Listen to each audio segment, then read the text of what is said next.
Hey guys, Coach Will here for another edition of Coach's Corner here at Synergy Fitness Community. Today's question and answer day. We thought we'd give you all a chance to log in and ask some live questions. We know a lot of you all out there have questions surrounding fitness and training, and we're going to be taking questions live on our MySpace page. Just go to myspace.com/Synergy Fitness Community /fitnessrs.html // question and answers. Molly, how many people we got on right now? We got 3 right now. 3. Kind of embarrassing. All right.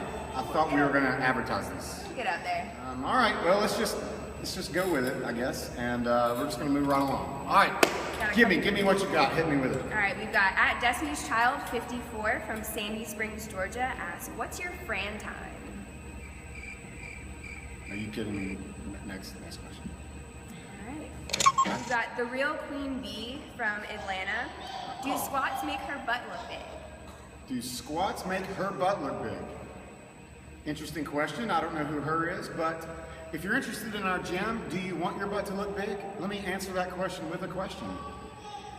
If so, absolutely. If not, absolutely not. Sign up, link down below, synergyjohnscreek.com. There'll be a place there to put your credit card information in. Thank you. All right, the CrossFit Guru from Savannah, Georgia. Will squatting below parallel hurt my knees? The squatting below parallel hurt your knees. Common question we get out there a lot. Old school weightlifting coaching, maybe back from high school, where no one wanted to go below parallel because it hurts the knees. And whenever we talk about movement and sort of whether or not it causes pain, I always like to take something Kelly Starrett talks about and say you need to look up and down the chain. What's that mean? Well, we've got the knee here. Immediately, if there's any sort of pain involved with functional movement, we want to go up the system. So right up from the knee, we have the shorts. So the first thing I want to look at is, am I wearing too much on the short side of things? Are my shorts too long? Am I showing too much fabric and not enough leg? So that's the very first thing I would go to. If there's any sort of constriction going on in the fabric area, let's just make sure we get rid of that and taper that back. Lots of new fashion designs out there. Make sure there's nothing in the way. Going up the chain a little bit more, we have the midriff area connected to the shorts, which obviously are connected to the knee. Again, is the shirt holding us back? Is it covering the stomach, which can get into that psoas abdominal area? If so, let's just remove it. Let's remove as many variables down the equation as we can, up and below the chain, so we can really free those joints up to move as they were anatomically designed to. Yeah. Good. Next. We've got a couple more viewers. At Sparkly Unicorns 445. I know who that is. From Johns Creek. After a CrossFit workout, I felt a pop in my shoulder, and now I can't lift my arm over my shoulder. What can I do about this? Pop in your shoulder. Well, let me tell you first what you should not do. First thing you shouldn't do is go see any sort of medical professional that has maybe MD or DO after their name. What you want to do is go find a professional, a medical professional that only takes cash, and look into things like first stabbing it with needles. Very, very effective treatment these days. Anything's hurt, just makes sense to poke sharp needles in it lots of times. Probably release that. Definitely if you went to go see a, quote, real doctor, they might try to put you through some crazy diagnostic imaging, radiation. They might try to say you have a torn quadratic hibiscus. It's all which doctor, all right? Smash it out with a lacrosse ball, go in for some needling, go get some massage, go into some hyperbaric chambers, go into some underwater holding your breath scuba therapy. Lots of things to look at down the road. At the end of the day, my prescription is always just more CrossFit. If CrossFit's caused an injury, especially if it's more of an acute injury, like a loud pop, and you just have no ability to raise any muscle, you just need to work that muscle through. I like to do this sort of thing. Just really loosen the shoulders up. If that's a little painful for you, have someone help you. They call it super friend. Just have someone take your arms through that range of motion. I'd say 6, 9, 12 months of that, and you'll be right back to normal. I love cupcakes from Rome, Georgia. What should I eat before I work out? Oh, great question. Get this all the time. Nutrition is probably the foundation of everything we do in here fitness-wise. And before our workouts, which are pretty high intense, we really need to make sure we're fueling ourselves properly when we come in here. We don't want to get lightheaded. We need a steady supply of glucose. It's a primary energy source you're going to be using in your workouts. A lot of people say their go-to is fruit of some sort. So we're thinking here apples or bananas, but hey guys, it's 2017, and who has time for that? Who has time to grab or prepare fruit? They're not really mobile food. Just think of a banana, they're kind of awkwardly shaped, and it's just a hard thing to sort of grab on the go, you know what I mean? It's got a peel. So I actually have some right here. Instead of going to fruit, I found this great thing. Same thing sort of, but just a little more easy. I call them fruit snacks. A couple variations out there. I think Mott's has some. These are the Welch's version. Right here it says on there, mixed fruit. So this is the same thing as an apple or a banana or grapes or strawberries. It's got all those pictures right here. Clearly says made with real fruit. So it's all the same thing. It's got 100% of vitamin C, 25% vitamin A and E, gluten-free, everyone knows that's poison, no preservatives, not even really sure what that means. But the best part about this to me, the best part about this is you can grab this on the go, you can tear it right open, in the car, you're sitting in the red light,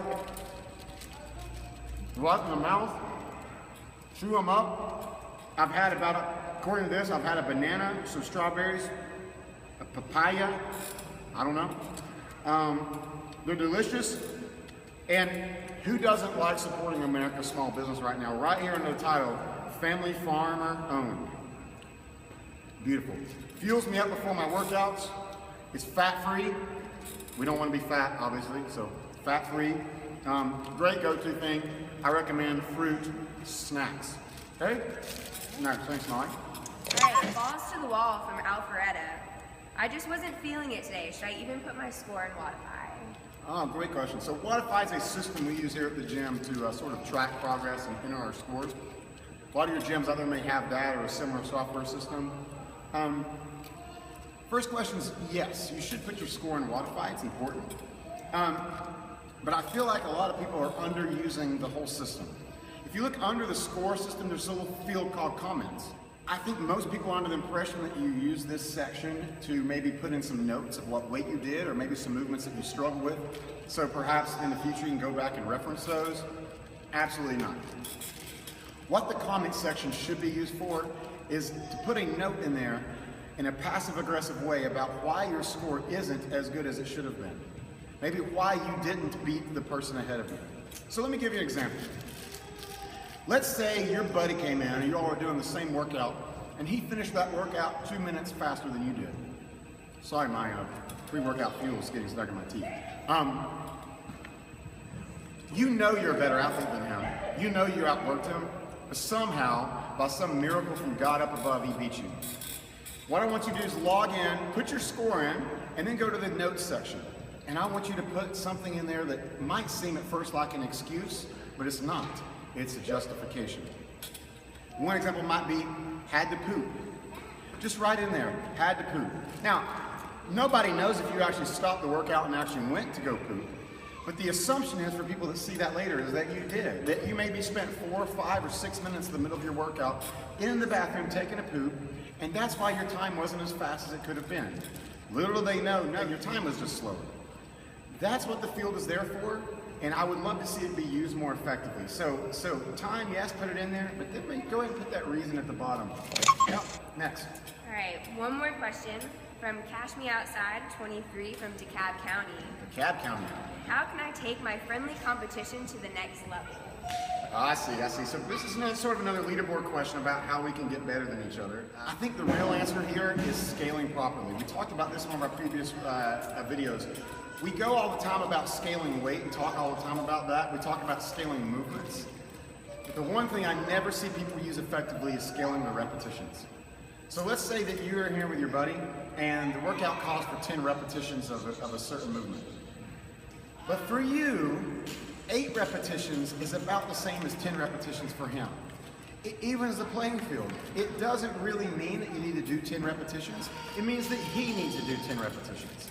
Go ahead and scale your reps back to 8, so you're finishing those repetitions at about the same time, okay? And that sort of evens the playing field and makes the competition a little bit more fair. The goal is never to do all the reps. The goal is always to make it seem like you did all the reps. All right? Is that it, Molly? That's it. All right, guys, well, thanks again for joining us for another edition of Coach's Corner. Coach Will here at Synergy. Please join us back in a couple more weeks. We've got another great video coming for you on nutrition. Probably going to be one of the most informative things we've ever done. We touched on it a little bit today. Make sure you hit that fruit snack and keep on and keep fitting on. Let's go, guys. Take care.